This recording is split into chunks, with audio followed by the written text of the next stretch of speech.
जेव्हा आपण एखाद्याला घाण कमेंट टाकतो, वाईट बोलतो,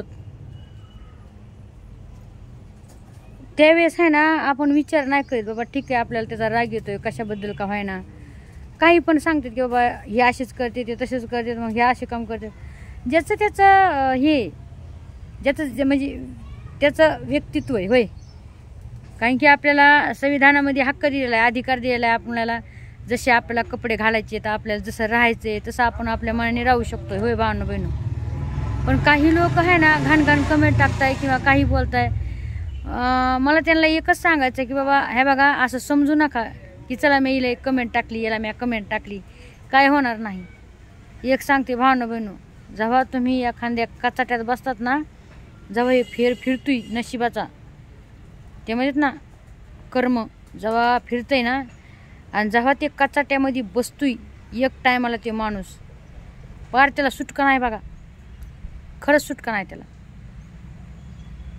म्हणून मला कसं वाटतंय जर तुम्हाला एखाद्याचा व्हिडिओ नाही आवडत किंवा ती व्यक्ती नाही आवडत, सरळ सरळ त्याला ब्लॉक करून टाकायचं. म्हणजे दुसऱ्या वेळेस त्याचे व्हिडिओ पण नाही दिसत आहे आणि आपल्याला ती दिसत पण नाही आहे की नाही ती व्यक्ती पण. मग कसं राग यायचं कामच नाही, त्याच्यामुळं सरळ डायरेक्ट ब्लॉक करून टाकायचं होय. पण अशा शिव्या देत बसायच्या नाही. कारण की काय होतंय माहिती आहे का, आज तुम्हाला एक बात सांगायला मी आता कोर्टातून आलेले, मी कोर्टात मी जबाब दिलेला आहे आणि दुसरे वेळ झाला आज मी कटखऱ्यामध्ये उभं राहिलेली. तर गुन्हेगारच झाले मी, खरं सांगायला. कटखऱ्यामध्ये उभं राहून खोटं बोलणं खरी गोष्ट आहे का नाही भावना बहिणू. कसं माहिती आहे का की जेव्हा हे एखादा व्यक्ती असेच एक कमेंट टाकून जातो, त्याला वाटते हां काय होत नाही, असं झालं तसं झालं, किंवा फेक अकाउंट खोलून सैना दुसऱ्या व्यक्तीला शिवाय देतो. त्यावेळेस ते माणूस विचार नाही करीत आहे की असं असं होईन का तसं तसं होईन, हो की नाही. पण त्याच्या मायबापाला त्याच्या घरच्या व्यक्तीला लय सहन करावं लागतं याच्यावर. तुम्हाला एक गोष्ट सांगते, कारण की यांनी ते पाप केलेले. आता एक सांगायची गोष्ट म्हणजे 4 वर्ष झालं बघा, मी एक हे केला होता एका माणसावर केस केली होती. म्हणजे त्यांनी फेक अकाउंट खोलून सैना माझ्या नावाने लोकाला शिव्या देऊ लागल्या होत्या. म्हणजे मी कुठंतरी मी बदनामी करू लागला होता आणि मी तो गुन्हा त्याच्यावर दाखल केला होता. आज दुसरी वेळेस पहिल्या वेळेस म्हणजे जेव्हा समजा बुडीला तिथं वकील लोकांनी ती सुरू झाली केस, त्यावेळेस त्याच्या मायबापाने घरी येऊन सैना त्याच्या मायना नाही बापाने एवढी माफी मागितली तुम्हाला काय सांगू. अक्षरशः तो व्यक्ती रडत होता, माझ्या पायावर डोकं ठेवून सैना रडत होता, आम्हाला माफी मागित होता की ताई प्लीज माझ्या लेकराचं भवितव्याचं हे प्लीज असं नका करू, गुन्हा वापस घ्या प्लीज, त्याचं भविष्य त्याचं डॉक्टरचं हे. आणि तो पोरगा काय बोलला, आम्ही त्याला विचारलं, तो बोलला नाही मी नाही टाकली कमेंट, माझ्या मित्राने टाकलेली, असं बोलला तो. आम्हाला पण कुठंतरी वाईट वाटलं की अरे जाऊ द्या, हे बघा होत असते, हे एवढा म्हातारा ते म्हातारा एवढा पाया पडायला लागला, लय पाया पडायला. खरी गोष्ट सांगायला भावना बहिणं, खोटं नाही सांगायला. बघू शकता तुम्ही, ह्या बघा माझ्या आंघोळ साडी मी आत्ताच जाऊन आले कोर्टामध्ये. मग ते झालं ना तेव्हा आम्ही म्हणजे मी बोलले की बाबा मला नाही केस चालवायची पुढं, मला हे करायची.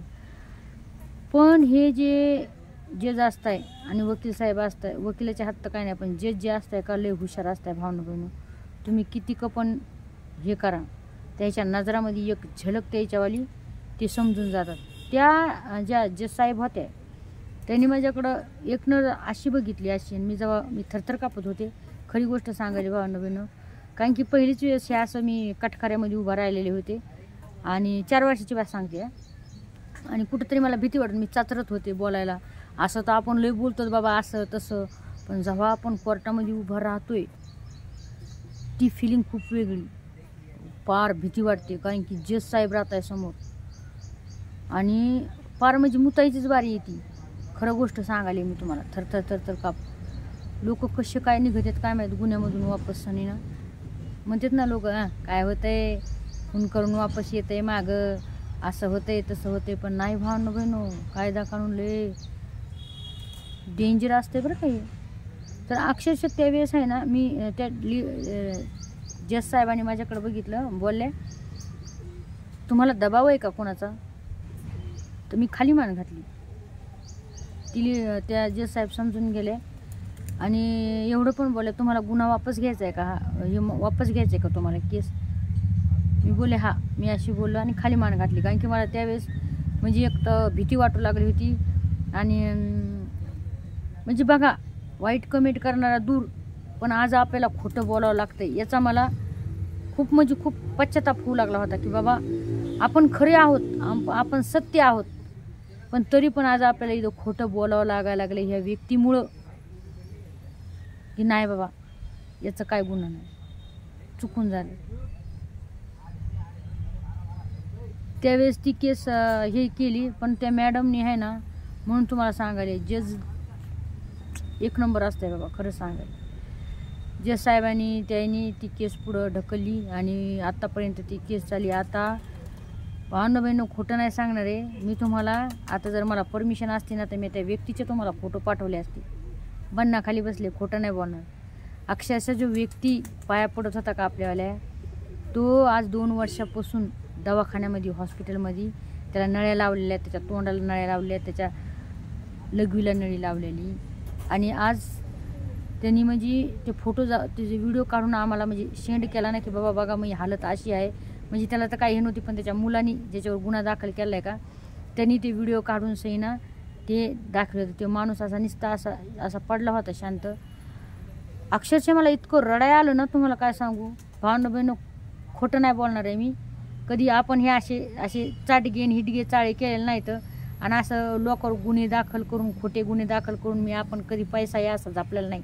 आपल्याला आहे ना मेहनतीचं, आपण मेहनतीचे लोक, तर आपल्याला मेहनत करून आपण जर 1 रुपया जर कमीला आणि त्याच्यात लय मोठी बात झाली.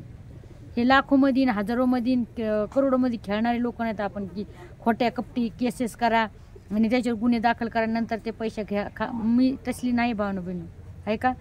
पण लोक काय माहिती आहे, माझ्याच मागं लागतात, मला शिवे देतात विनाकारण, आणि मग मला हे कुठंतरी असं पाऊल उचलावं लागतं. तर अक्षरशः आज जेव्हा ते व्हिडिओ त्यांनी सेंड केला ना भावनाबहिणी, इतकं वाईट वाटलं ना. मग आता तिथं बोललं होतं, त्या मोठ्या जज साहेब होत्या तिथं, आणि मग त्या वकिलाने सांगितलं की बाबा असं बोला, तसं बोला. ते बोलले, पण खूप असं मनाला एकदम असं वाईट वाटलं की अरे यार आपण आज खोटं बोलालो. खोटं मी कधी बोलत नसते, पण त्या बिचारा त्या जे पडला होता का पणगावर, त्याच्यासाठी मी खोटं बोलले भावना. कारण की ते जेव्हा हात जोडीत होता ना, खूप वाईट वाटत होतं. तर खूप आता तिथं BP वाढलाय. जेव्हा मी गेले ना तिथं त्या कटखाऱ्यामध्ये उभा राहिले तर मला डायरेक्ट BP वाढलाय, थर कापड. तर आज दुसरी वेळेस आहे मी तिथं कटखाऱ्यामध्ये जाऊन आले. आणि प्लीज घाण कमेंट करणाऱ्याला एवढंच विनंती, हे बघा तुम्ही म्हणता ठीक आहे काही पण बोलती, काही पण बडबड करती, पण जर तुम्हाला इथं नाही तर तुम्हाला तिथं, म्हणजे तुम्हाला माहिती आहे कुठं, तिथं तुम्हाला हे भोगावं लागते. शेवटी हे कर्माचे फळ तर हे कधीही कोणाला हे जात नाहीत. आज एक विचार करा, त्या पोराने एवढी म्हणजे घाण कमेंट टाकली, मला मग सोशल मीडियावर मायावाली बदनामी करण्याची कोशिश केली. आज बघा त्याचा बाप बिचारा काय पत्न भोगायला लागलाय राव. आज मी हे नेहमी बघत आले भावना, कर्म कसं फिरतंय, कर्म कसं चमत्कार दाखवतोय. आणि मी आज हे बघितलंय की त्या पोराचे कर्म त्या बापाला फेडावं लागायला लागले. त्याच्या 2 वर्ष झालं तो माणूस ती म्हणजे पडलेला आहे अक्षरशः याच्यावर, खाटावर, हॉस्पिटलमध्ये. तर प्लीज असं काही करू नका. एक मिनिट. तर खरं सांगाले भावना कोणा सगळ्याला सांगाले भावना, कधीही कोणाला घाण कमेंट टाकू नका. जर तुम्हाला ती व्यक्ती नाही आवडत तर सरळ त्याला ब्लॉक करा, सरळ त्याला ब्लॉक लिस्टमध्ये टाका. फिरून त्याचे व्हिडिओ पण बघू नका आणि खरंच नका बघू. कारण की जेव्हा दुसऱ्या व्यक्तीला पण आता आम्हाला पण समजा एवढा तुम्हाला माहिती आहे ना भावना, हे बघा कोर्ट ते म्हणत ना, हे बघा कोर्ट कचेरी हे लय वाईट, भल्यानी पण कोर्टची पायरी चढू नाही म्हणून आहे ना. याच्यात तुम्हाला पण त्रास आहे, आम्हाला पण त्रास आहे, आम्हाला पण तिथं जावं लागत आहे, हे असं बोलावं लागत आहे की नाही, सांगा ना तुम्ही. होय, तर प्लीज असं काही करू नका यार. खरं सांगायचे भावना, आज इतकं म्हणजे मला माझ्या जीवाला खायला लागले मी की बाबा मला आज असं खोटं बोलावं लागत आहे. त्या व्यक्तीचा गुन्हा असून म्हणजे त्याचा गुन्हा, त्यांनी एक कमेंट टाकली, एक मायावालं फेक अकाउंट खोलून सैना मग सोशल मीडियावर हे केलं, आणि आज मला त्याच्यामुळं आज खोटं बोलावं लागलं तिथं. पण मी त्याच्यामुळं नाही बोलले भावना, मी त्या व्यक्तीमुळं बोलले की त्याचा बाप आहे ना असा अक्षरशः आहे ना, तो बिचारा खरंच सांगायले कोणाला बोलणं नाही तसं, पण तो मरण्यासाठी तरफडायला लागलाय तो व्यक्ती. आयुष्यपत असं मला खूप वाईट वाटते बाबा, कारण की मी दुखण्यातून निघलेले. माझ्या मागं पण दुखणं होतं, तुम्हाला माहिती आहे भावना बहिणं. दुखण्यातून आत्ता पण मी दुखण्यातच आहे. मग काय ना काही दुखतच राहते. जसं लग्न झाले ना तेव्हापासून माझ्या मागं दुःख लागलेले, दुखतच राहते. कोणाचं नाही तर कोणाचं घरामध्ये नेहमी दुखत राहते. तुम्हाला पण माहिती आहे भावना बहिणी, काही हे पण माहिती आहे तुम्हाला. मग 18 वर्षाचं लेकरू गेले, मी ते बघितलेलं आहे, दवाखाना कसा असतो. म्हणून आहे ना असं कुठंतरी वाईट वाटते हो. आणि म्हणून त्या व्यक्तीमुळं आज मी खोटं बोलले, नाही तर मी बोलणार नव्हते भावना बहिणू. पण खरंच सांगाले. आणि आज हे पण सांगणार मी की खरंच कायदा कानूनला सलामी. कायदा कानून हा खरंच आपल्या भारताचा कायदा कानून खूप ग्रेट आहे. खरंच सांगायला डॉक्टर बाबासाहेब आंबेडकरांनी कायदा कानून लिहून सहीनं आपले सगळे उपकार केले. ठीक आहे, काही मानणारे मानतात चांगलं, काही जे आहेत जातीवादी ते नाहीत मानत, कारण की त्यांना कधीच नाही सच्चाई, त्यांना कधीच सहन नाही होणार. जी बाबाच्या कलममध्ये सच्चाई होती आणि अजून पण आहे, आणि जवरक सूर्यचंद्र राहणार तवरक हा बाबाचा कायदा राहणार, बाबाचं संविधान राहणार. आणि ते आहे म्हणूनच आपण समाधानी, आपण ह्या देशामध्ये सुखी आहोत, सुरक्षित आहोत. नाही तर कोणी कोणाच्या घरात घुसलं असतं, कोणी कुठे गेलं असतं, कोणी कोणाला काय केलं असतं, काही फरक नसता पडला. आहे की नाही भावना बहिणू, तुम्ही सांगा भाई. म्हणून आज बाबाच्या कायद्यामुळं कानूनमुळं आपण आहे ना सुरक्षित आहोत सगळेजण. ते जातीवादी पण म्हणणारे, ते जातीवादी जे बाबाच्या नावावर जळतात का, ज्यांना बाबाच्या कायद्याचा लय कंटाळा येतोय, ते पण सुरक्षितच आहेत. त्यांचे लेकरं बाळ पण सुरक्षितच आहेत बाबाच्या कायद्यामुळं. आहे की नाही. ते मस्त म्हणते की काय नाही, असं झालं तर झालं, पण शेवटी बाप तो बाप रहेगा.